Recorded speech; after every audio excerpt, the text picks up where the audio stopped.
Hello and welcome to The Debrief. I'm your co-host. My name is Seth Ressler. I'm Becky Scarcello. And this is the show where we meet the creatives who are shaping Detroit. Now, Becky, I love this time of year as we get into summer because I don't watch a lot of reality TV, but one of my favorite reality TV shows always comes back every summer. That is America's Got Talent. I know you love that one. I do like that and So You Think You Can Dance. Yes. Those are my two favorite. Mm-hmm. But one of the things that I like about America's Got Talent in particular is that you have a number of people who are, artists or entertainers who are very, very good in an established art form, right? Like there's a great singer, there's a great comedian, there's a great dancer, that kind of thing, right?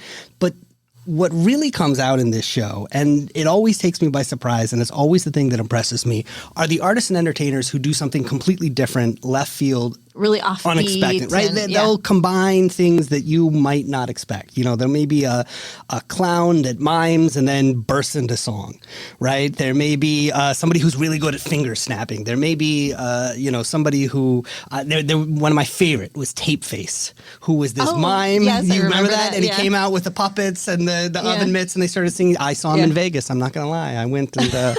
You're a big fan. I'm a big fan. But I love that stuff. I love the left field weird stuff. And having a showcase for it, because they kind of don't fit into any other category. Absolutely. Yeah. So I'm excited about today's guest because he does that. That's what he does. We have a Detroit professor today who makes music from unlikely instruments, weird stuff.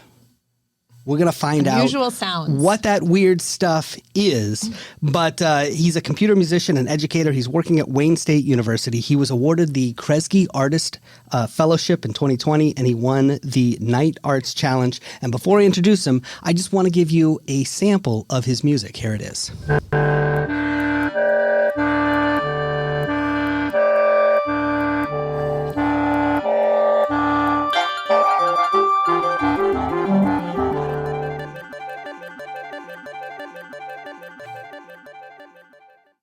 That is a piece of a song called Armor Plus 2, and we have joining us Ju-won Park, the artist behind it. Welcome to the show. Hello. Hello, how are you? Thank you very much for inviting me. Absolutely. So, Ju-won, let's start with, we just heard one of your pieces.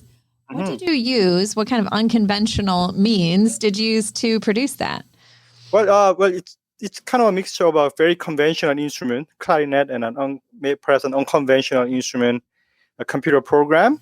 So what I did was I had a clarinet performer playing regular music, but then the computer actually processes those sounds and changes back to something that the clarinet cannot make. So what you just heard was a kind of an interaction between human performer who's playing clarinet and the computer, which computer program which I programmed that interacts with the clarinet performer. Right. So in that way, maybe computer part is kind of a little bit of an unconventional part of the that music. Yeah, and tell us where that comes from, using a computer for music. Well, so my main instrument I consider is a computer, and if you think about it, many young artists and even kids, their first instrument is not piano or violin. It's actually an app, and it's like a garage band app in a Mac or something like that. So what I do is I show how computer is an expressive instrument, and it's an instrument that you can do something that none of the other instruments cannot do. Right. So so in order to do that, I try a lot of things with the computer, not only using the conventional program, but also I make my own programs and also incorporate all sorts of things that you can perhaps record or interact with the computer. That includes not just the instrument, but also just any sounds that you can basically make, as long as you can record and capture using a program that could be a musical source for me. Right. Okay. So sky's the limit. Right. We all have computers, and it's just tapping into it. What's the weirdest sound you've ever used? It's summer, so I use like a pool noodle to perform. Like you make like sounds. And also there's a lot of like interesting toys. Recently I just got really interested to do like turkey call. I don't know if you've seen it, but like hunters use all this like little Oh, wooden. yeah. Yeah, they are like so awesome in a way. It just makes it. It does. I know. For me, it does not sound like I have a like turkey call and like a squirrel sound. They don't Yeah. sound like turkey or squirrel, but it has its own character, right? Then I really have fun of like I have a fun of like So I have this sound source. Can I actually make like a beats out of it? Can I make like an ambient piece out of it? So those kind of sources, which you may hear maybe like right outside, but you may just some sounds that just sounds like weird or like unusual, inspires to perhaps put that into musical context and share that with the audience. Yeah. Yeah. So is there certain words you would use to describe your type of music, say genre words or other descriptors? Yeah. So the genre's official name is electroacoustic music. It's a music where you consider basically speaker as a main instrument. If you think about it, what kind of sound comes out from the speaker is limitless, as you said, sky's the limit, as opposed to from the piano, you hear piano sound, right? So when you consider that speaker, music that could come out from the speaker as the source, then electroacoustic music kind of uses that as a kind of advantage and just any kind of sounds could come out, but in a way we want to make it more like a musical, make more organized, more make sense, right? Yeah, right. Yeah, and that's basically something that I would consider that's the genre that I'm working on. So it's one thing to say it and describe it, but really it's something you got to hear. Yeah, Let's let's hear actually another one. have another taste. Oh, sure.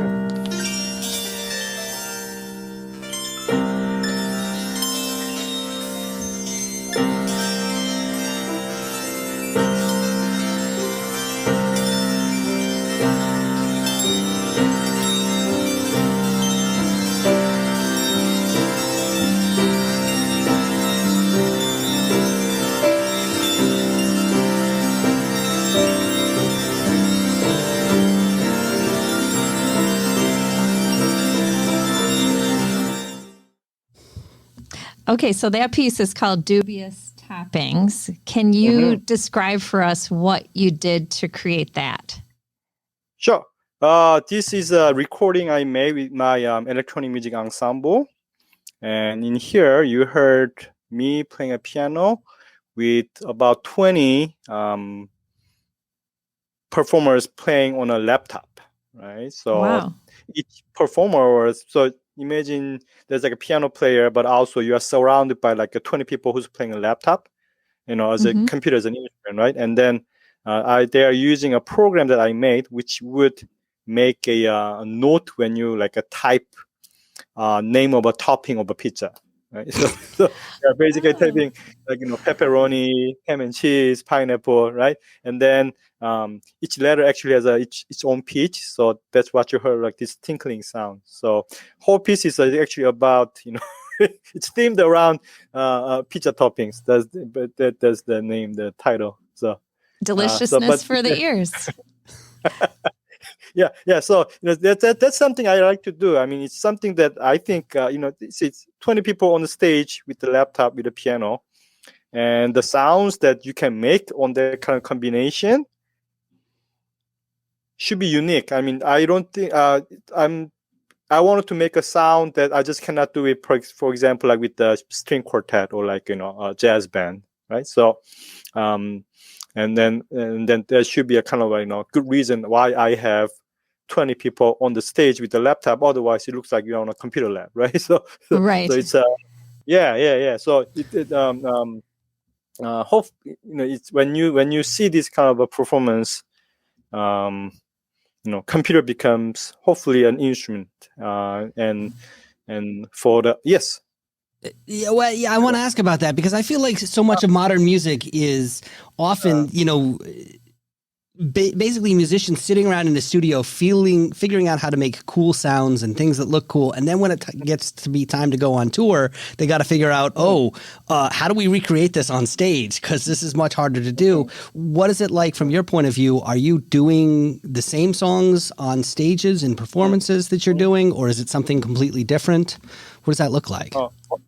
What you're hearing on my recording is basically live performance, usually like one shot take. So all my music is made to be performed on stage and best presented on stage. Okay. Rather than making a good recording. For me, I really value the performance aspects of art. And then the recording that you hear from website is kind of capturing those moments. But I don't know. I think my music sounds best when you come to the concert and actually experience that. I smell NFTs in your future. I think that there's.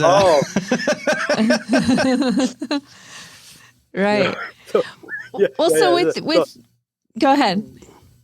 Yeah, but if you think but so you're correct. Like a lot of music we make especially using the technology, it's geared towards studio, right? But I think, just like anywhere, every other fields in our world, computer is more than just has one purpose, And in my case, I think music technology is so good at actually making a unique performance. Right. In addition to make a unique recording. Right. Yeah. So my goal in performing and presenting those music is, hey, look at this. There's a lot more than making a good album and good recording. So that's kind of something that I would like to do. Yes. This is how life was before they invented, the record player or the cassette tape or the CD, right? Music was a live form. You had to go see, whether it was, I don't know, what minstrels or whatever it was back in the day, right? Yeah. So speaking of that, when you're teaching students or you're doing this live production with multiple people, is there now a universal language? Like you're composing a piece, how do you communicate the different parts for people to play? Well, it depends on the pieces, but because electronic music was not, let's say invented, it's rather like a young kind of genre compared to, a lot of notated music. Sometimes it's hard to express what I wanted to do using the traditional notation. So what I usually end up doing is make graphical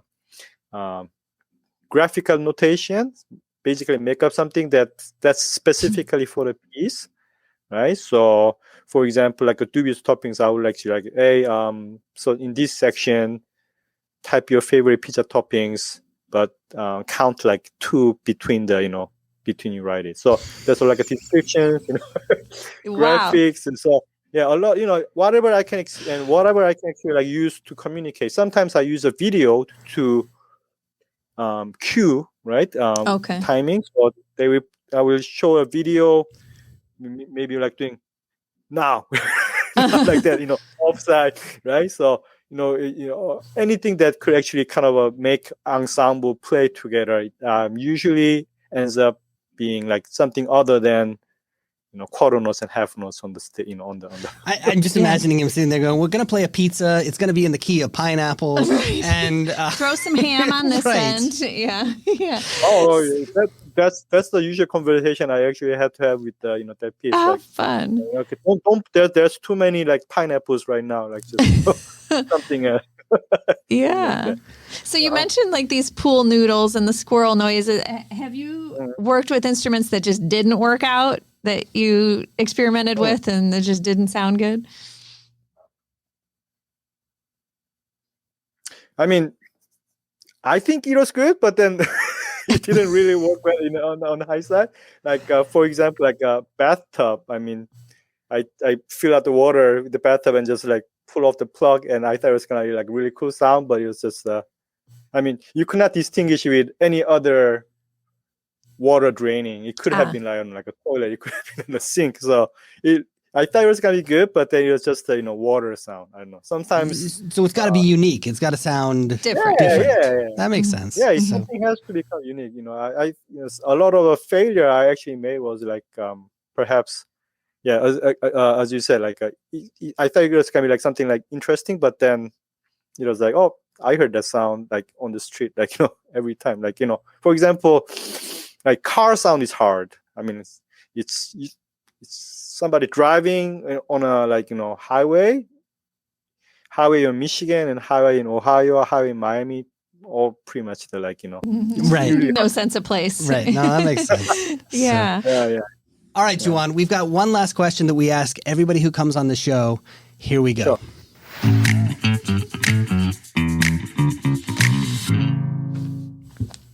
Okay, Juwan Park, Assistant Professor of Music Technology at Wayne State University. Name for us a Detroit creative everyone should know about. I recommend Art Lab J. It's a dance company based in Detroit. And, they are very active. If you just go to their website, you will find them. But I wanted to introduce you to Art Lab J because it's run by an Asian American, Julie Zhang.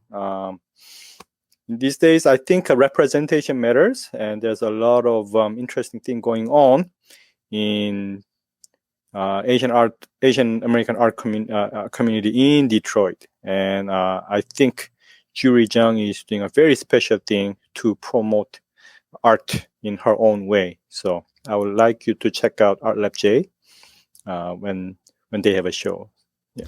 Well, very cool. And speaking of when they have a show, people can go to your website. It is juwanpark.net, and they can find out about any upcoming shows, because obviously everything's kind of in flux as we're in the reopening, but we hope to come see a live performance soon. Juwan, thank you so much for joining us on the show.